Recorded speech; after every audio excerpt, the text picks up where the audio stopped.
Have you ever stopped to think that one of the most important discoveries in modern medicine, the one that saved millions of lives, was long ridiculed?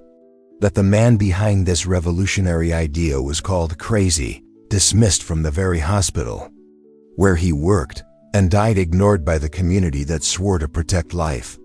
It sounds like the plot of a tragic movie, but it's a true fact. What's more, it all started with something so simple, so obvious, that today it would make any first-semester medical student scratch their head and wonder, how come no one saw this before? At a time when science was still mixed with beliefs and arrogance, a young doctor began to observe patterns that no one wanted to see. He wasn't driven by vanity, status, or fame. What guided him was something deeper, a sense of empathy that didn't fit in the white coat. With each mother who died after childbirth, he felt as if his own family were being ripped from the arms of life. While everyone around him accepted those deaths as inevitable, he refused. And he had the audacity to ask uncomfortable questions. He had the courage to connect the dots. And in doing so, he discovered a truth so brutal it nearly drove him mad. The doctors themselves were killing, unknowingly, and refused to admit it. Now imagine this. You discover something that could prevent thousands of deaths. Prove it with data, results, and facts, and still, no one listens. On the contrary, they ridicule you, push you away, and bury you in silence. This is the story you're about to hear. The story of a man who saw the invisible, cried out for change, and was silenced. But the world couldn't ignore his truth forever. In this video, you'll understand why he was rejected, how his struggle became a war against the system, and what we can learn from his pain. And if you've ever been called crazy for speaking the truth, perhaps you'll see a bit of yourself in this story. In the heart of the Austrian Empire, in a still-forming Budapest, then called Buda, part of present-day Hungary, a boy with a serene gaze and a restless mind was born. The fifth child in a large family, he grew up amid the clink of coins from his father's grocery store and the whispers of conversations in German and Hungarian that filled the air. Even surrounded by siblings and neighbors, that boy lived in a world of his own, observing every gesture with almost surgical detail. From an early age, he developed a keen sense of understanding, a rare type of emotional intelligence that allowed him to perceive nuances that escaped adults. Solitude accompanied him, not as a punishment, but as a silent teacher. His parents, of Germanic origin, expected him to pursue a respectable career law, perhaps. But there was something deeper, something that called him beyond family traditions. An almost sacred curiosity that led him to question not only the how, but especially the why of things. As a young man, he was sent to Vienna, the capital of the empire, where he would begin his higher education. There, far from home and the familiarity of childhood, loneliness took on new dimensions. He was a foreigner in his own language, a Hungarian and Austrian soil, a Catholic among Jewish and Protestant colleagues, an observer among speakers. Yet it was during this uncomfortable transition that his perseverance began to shape. He initially enrolled in law as his father had wished, but boredom soon overcame him. It took just a few classes for him to realize that his passion lay elsewhere, in the biology of life, in the anatomy of bodies, in the adventure of the unknown that is the human being. With initiative and courage, he abandoned legal codes and immersed himself body and soul in medicine. A decision that required resilience, but which would open doors to the construction of transformative knowledge, nourished by love for others, affection for life, and a relentless search for solutions. That made sense. During his studies, it was common to see him silently in the corners of the library, his eyes fixed on medical treatises and his ears attentive to what the professors weren't saying.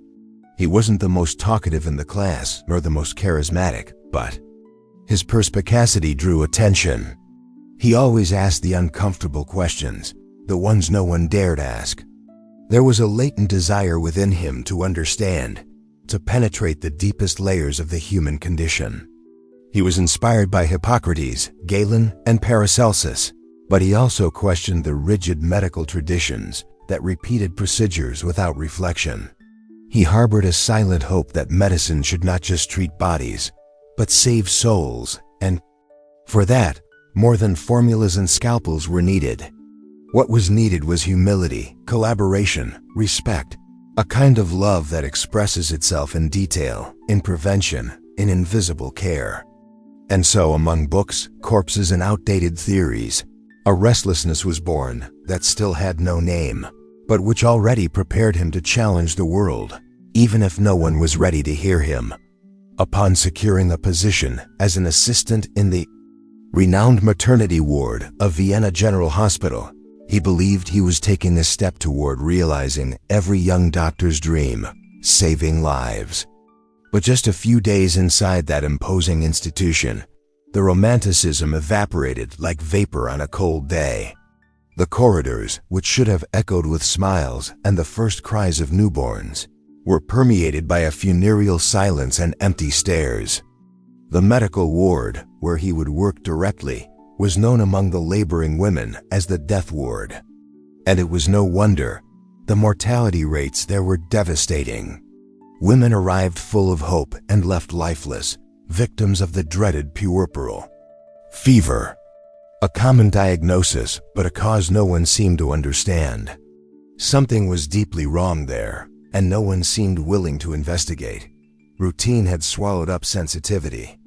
The anesthetized system ignored compassion. But he, that same Buddha-like, observant boy, couldn't simply accept the inexplicable. Day after day, he saw young mothers die in agony just hours after giving birth, while doctors stood by impassive, trapped in the arrogance of established knowledge. Curiously, in the ward next door, where midwives attended births, the mortality rate was much lower. Women, upon discovering they were being taken to the medical ward, begged not to go. They cried, screamed, and clutched the sheets as if foreseeing their own fate. It was as if the hospital held two realities, one of life and the other of sentence. This shook him deeply. He then began to write down everything: schedules, procedures, names, temperatures, symptoms, routines. Like an intuitive scientist, guided by understanding and the search for solutions, he began to create graphs, tables, and meticulous notes. While the others settled in, he allowed himself to be guided by empathy and moral curiosity, that sense of inner justice that drives those who refuse to accept pain as normal. It was in this setting of grief and neglect that he began to notice a subtle but disturbing pattern. Doctors and students, after performing autopsies in the early hours of the morning, went straight to birthing babies without washing their hands.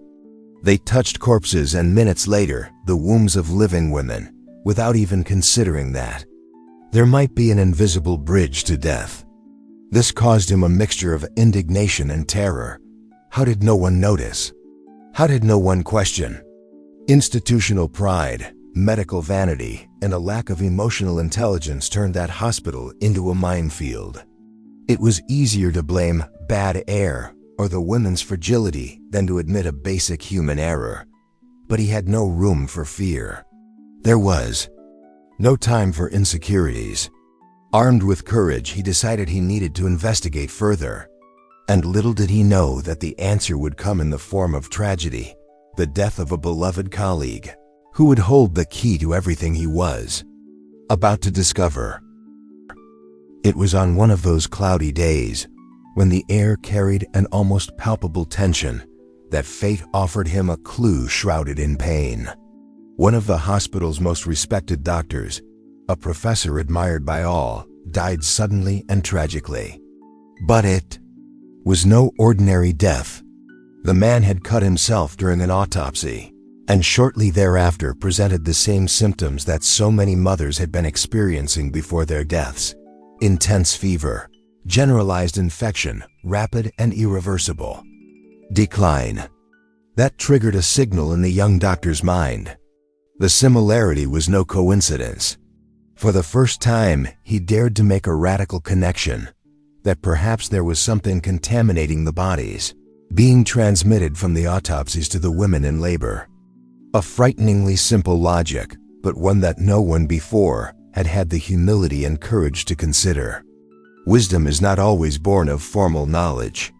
Sometimes it arises from the silence of observation and the boldness to ask inconvenient questions. Overcome by an inner urgency and driven by the purest compassion, he tested a solution many would consider foolish, requiring all doctors and students to wash their hands before any contact with patients. But it wasn't just any soap and water. It was a chlorinated lime solution, chosen not only for its strong sterilizing smell, but also for being the most effective substance against organic residue from autopsies. When he implemented this protocol, many scoffed. The entire hospital laughed at the initiative. Superstition, some said. Fanaticism, others murmured. But he wasn't seeking approval. He wanted to save lives. And that's exactly what began to happen.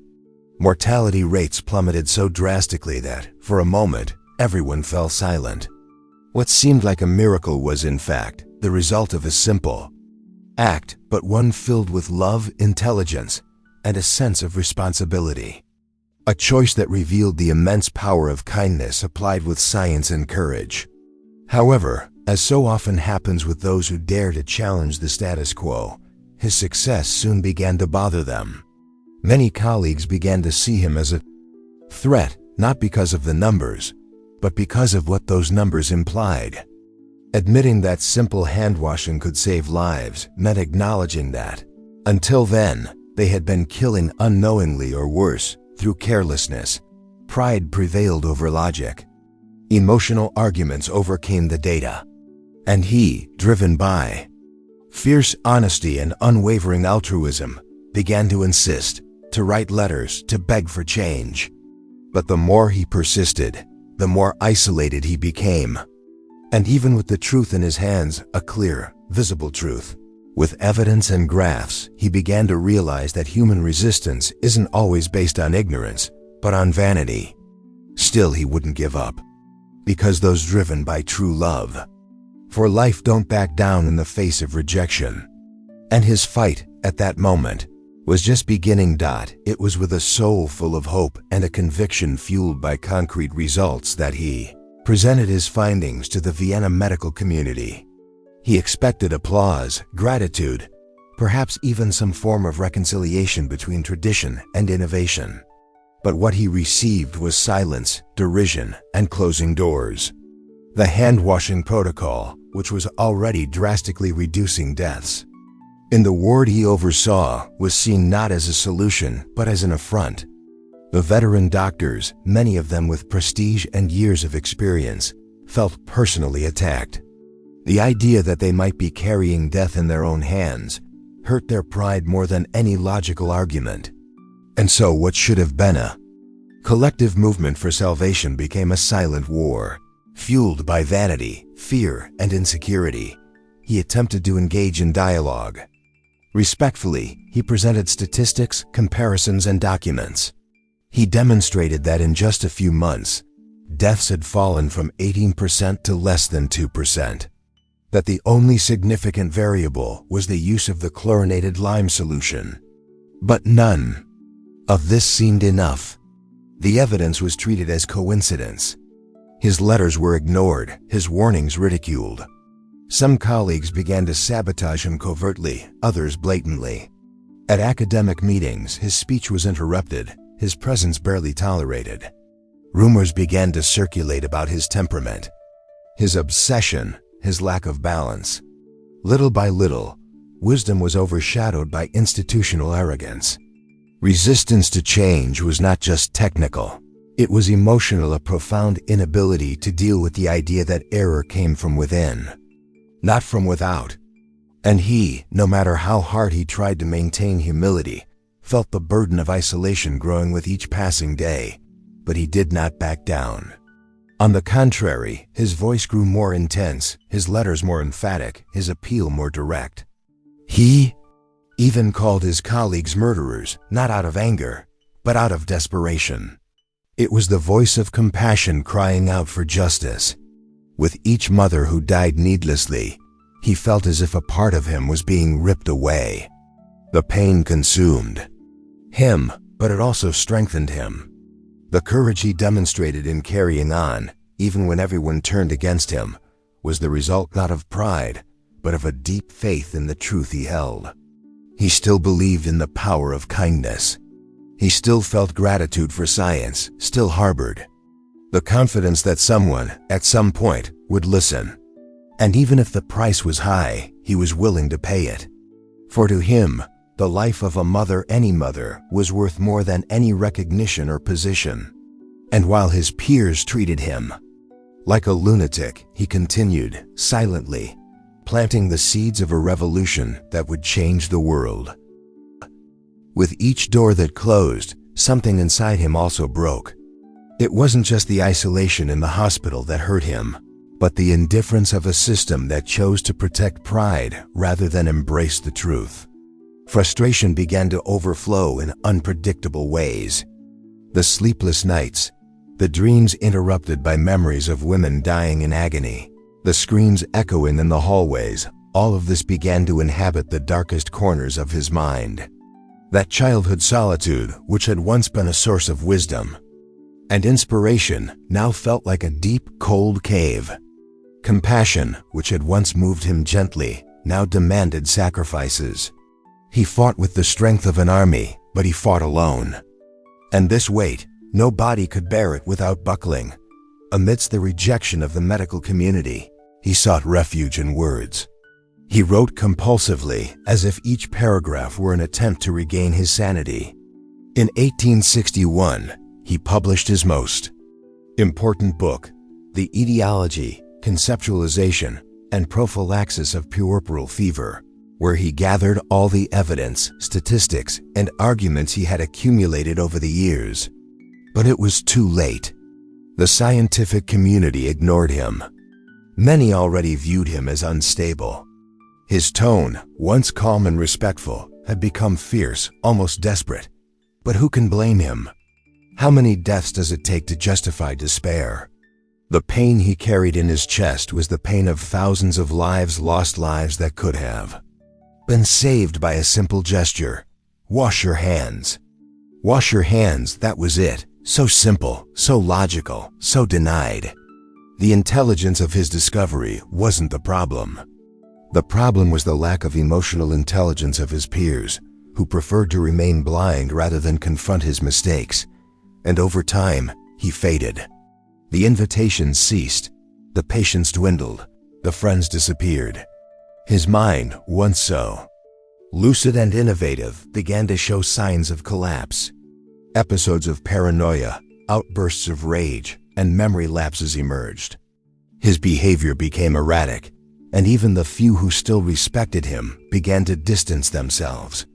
That man driven by love for life was now treated like a burden. His resilience seemed infinite, but even the strongest soul needs affection, recognition, a gesture of kindness, and he no longer had any of these. He was tired, hurt, humiliated, and yet he did not give up. He continued to write, to argue, to ask, to beg the doctors to wash their hands. His pain mingled with the hope that perhaps, somewhere in the future, someone would understand. Someone would look back with gratitude and acknowledge what he had done. Even if it was too late, what remained of his sanity slowly dissolved in the murky waters of rejection. Loneliness was no longer a choice, but an unlocked prison. His writings, once rich in scientific arguments, began to contain phrases charged with despair and rage. He called his colleagues criminals. He believed he was surrounded by a conspiracy of ignorance. And in a way, he was. After all, what is worse, deliberate evil or proud indifference? The fight for justice, once driven by hope and intelligence, was now driven by the pain of injustice and the fear of being forgotten. And it was in this fragile state that, at the age of 47, his family, pressured by friends and medical authorities, decided to forcibly commit him to a psychiatric asylum. No one saw the man there who had saved countless lives. They only saw the shadow of someone who had once dared to defy the system. The Vienna Psychiatric Hospital, in the middle of the summer of 1865, was not a place of care. It was a repository of rejected souls, where compassion had been buried beneath layers of cruelty and neglect. He had barely arrived when he was subjected to violence. Beaten by staff, locked in damp cells, stripped of any respect or dignity. It was as if the world, unable to silence him in life, had decided to destroy him physically. A few days after his admission, his body began to show signs of infection. High fever, delirium, excruciating pain. The irony was too cruel to ignore.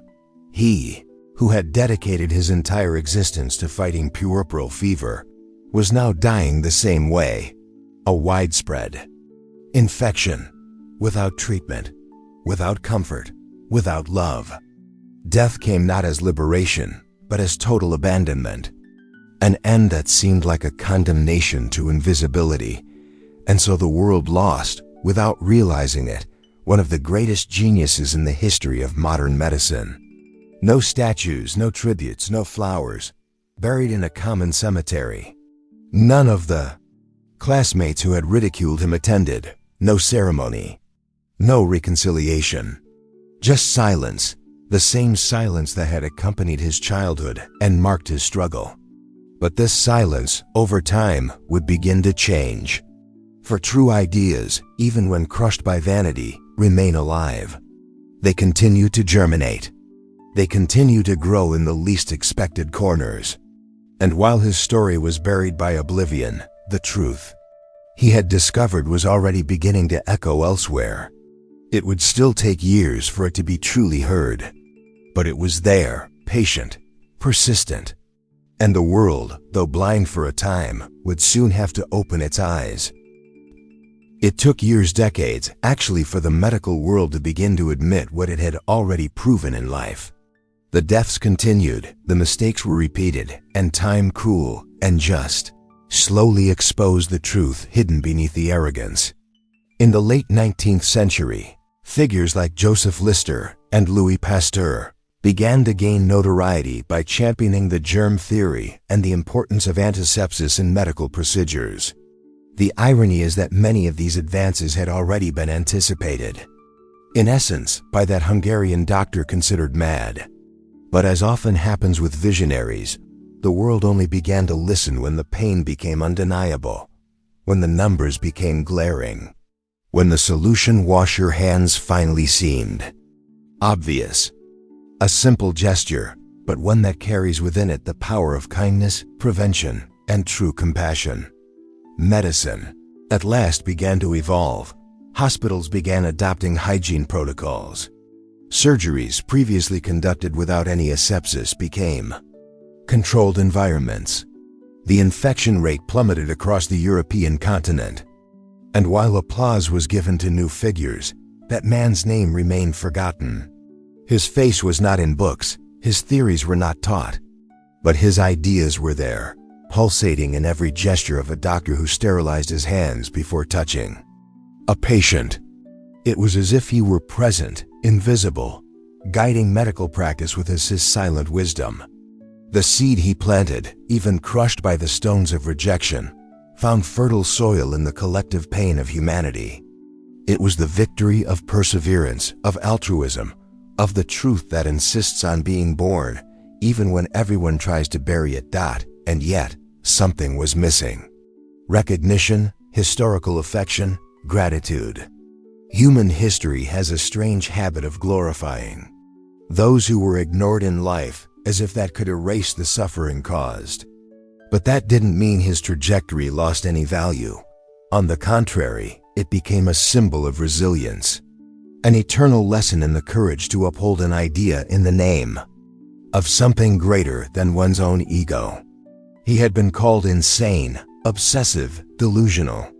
But all he did was believe in a simple principle: protecting lives must come before the pride of any institution. And this belief, guided by intelligence, love, and an extraordinary understanding, had prevailed. Even without seeing victory, he made it possible. And little by little, the world began to understand this, too late for him. but still in time for millions. The 20th century arrived like a breath of belated redemption. As science advanced and medical protocols became increasingly rigorous, timid mentions of the name that had once been treated as a curse began to appear. Scientific articles began to revisit his work. Isolated citations appeared at medical conferences. And little by little, he ceased to be a bothersome ghost and began to be seen as a pioneer. It was as if history, embarrassed, tried to repair a mistake that could never be undone. Memorials were erected. Awards were created in his honor. Universities began to cite his work with admiration. But none of this erased the pain of the injustice he suffered. Recognition is beautiful, but it does not resurrect the dignity that was stolen from him. Still, his legacy became an inexhaustible source of inspiration. A reminder that the truth can be ignored for a time but not forever. With every simple gesture of a doctor sanitizing their hands before an exam, with every lecture discussing antisepsis, with every life saved by preventing hospital infections, his name echoes, albeit silently. His legacy has gone beyond mere technicality and has become symbolic. He represents all those who dare to see what others prefer to ignore. Those who face rejection, who remain standing even when the whole world tries to break them. Those who uphold their truth with honesty, emotional intelligence, and courage. Those who know that sometimes the price of change is being called crazy. His story is an invitation to deep reflection. How many transformative ideas are stifled today by the same pride that killed him?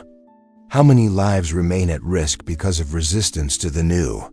Time, that silent and implacable judge, absolved him. And more than that, it made him a symbol of perseverance and unshakable faith in the power of goodness. Today, the name that was once a joke among doctors is revered in medical schools worldwide. His journey deeply touches those who study him not only with their eyes, but with their hearts. His life teaches us that it's worth fighting for what we believe in, even if the price is high. That we shouldn't fear rejection when our cause is just. And that someone's true value lies not in immediate recognition, but in their ability to transform realities, even if they only realize it after their departure. Because the strength of a well-planted truth resists time, vanity, and cruelty. And his seed, now blossoming in every hospital on the planet, continues to remind us, never underestimate the power of an idea guided by love. There were no headlines, no declared revolution. The transformation he initiated was like an underground wave, moving the plates of history without fanfare, but with undeniable force. It is estimated that his discovery saved millions of lives, and this is not rhetorical hyperbole, millions. Women who previously died en masse shortly after childbirth, children born orphaned, families that were torn apart before even the first meal at home, now survive. Not because of a revolutionary machine or a new miracle drug, but because of a simple gesture, washing hands. An act of practical kindness, of invisible affection, of silent love. An almost banal action, but one that became a watershed in the history of medicine, and it happened because of one man. A man no one listened to, who was ridiculed, discredited, abandoned. Today, when visiting any modern hospital, it's impossible not to notice his influence in every detail. From the hand sanitizer in reception areas to the signs guiding asepsis protocols. He's present in World Health Organization guidelines, in introductory nursing classes and operating room manuals. His mark spreads not with the fanfare of a celebrated hero, but with the modesty of someone who acted out of humanity, out of empathy, out of responsibility, out of conscience. The entire world benefits from his legacy, even if most people have never heard his name. And there's something deeply moving about this, realizing that the greatest impacts don't always come from the biggest stages. Sometimes they come from silent souls who choose to fight for solutions when everyone else prefers to pretend there's no problem. But his story teaches us even more. It warns us about the danger of ignoring innovation for fear of discomfort, of rejecting collaboration out of pride, of stifling altruism in the name of vanity. How many lives do we fail to save every day in any area of life because we refuse to listen to the signs, because we fear appearing exaggerated?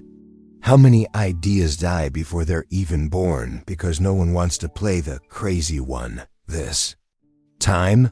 This man's journey proves that overcoming rarely happens in a straight line, that it requires perseverance, humility, and a steady gaze even in the midst of the storm. And that, in the end, it doesn't matter how many laughed. What matters is how many were saved. And there was still more to be revealed, because the world at last was about to learn his name. The name of an ordinary man who saw the invisible and took the initiative to face it, even at the cost of his own sanity.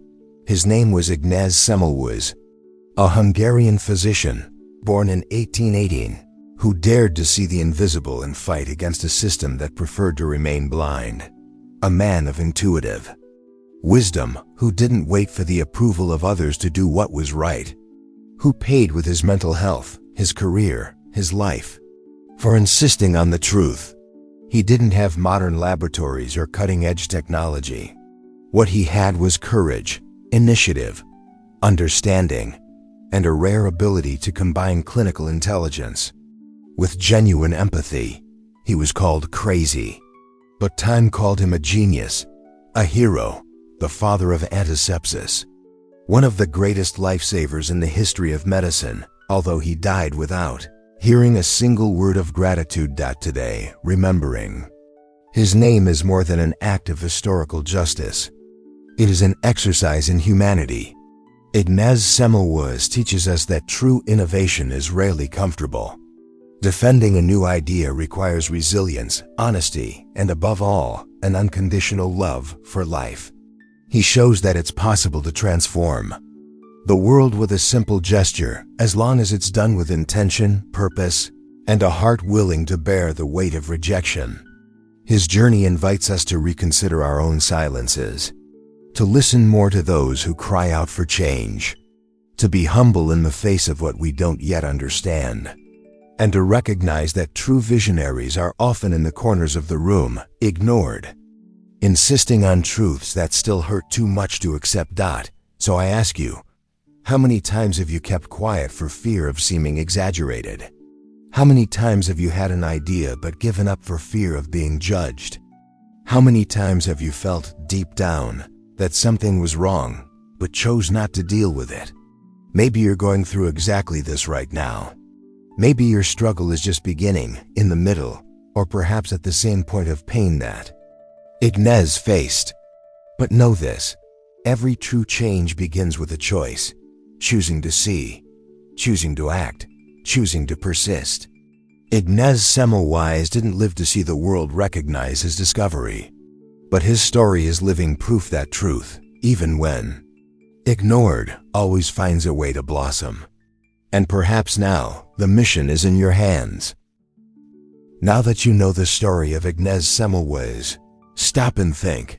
How many times have you had a strong intuition, a clear idea, a discomfort that no one else seemed to see, and yet you kept quiet? How many times have you swallowed your own voice for fear of seeming exaggerated, annoying, or crazy? Perhaps you have within you a truth, a solution, a vision that can change everything, but it's being stifled by the fear of rejection. What if Semmelweis had given up at the first no? What if he had accepted silence as the definitive answer? You don't have to be a doctor to save lives. Sometimes all the world needs is someone who has the courage to see what others ignore and the resilience to keep going, even without applause. How many situations in your life, at home, at work, in your friendships, are crying out for a change that no one wants to make? What if you are the right person to initiate that transformation? Semmelweis' story is not just a painful reminder of the past, but an urgent call to action for the present. Will you wait for the world to approve your idea, or will you start? Now, with what you have, however you can. If this story touched something deep inside you, if it made you reflect, if you felt that something within you needs to awaken, don't keep it to yourself. Share this video with someone who needs to hear it. Write in the comments, in what area of your life do you need more courage to act? And of course, if you want to continue learning from real, inspiring stories that spark real change, subscribe to the channel now and turn on notifications. Here, we don't just deliver knowledge. We plant transformation.